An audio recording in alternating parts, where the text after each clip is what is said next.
The amount of filters available in Photoshop is unbelievable. By combining them, you can achieve countless effects. Generally, when working with filters or making bigger changes, it's a good idea to do it on a separate layer so that you can keep the original image. This way, if something goes wrong, you can always repair the initial picture. Imagine if you've been working on a picture for an hour, but then you need to start all over again because something went wrong. In order to avoid such situations, it's a good idea to divide your work into separate layers. The same goes to when you're working with filters. It's better to use a new layer. You can find the filter gallery in the filter menu.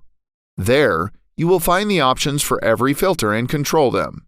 For example, how strong the filter will be and how it will affect the picture. Adding or combining different filters is easily done by clicking the Add New Filter icon. I, personally, haven't used the filters from this gallery frequently.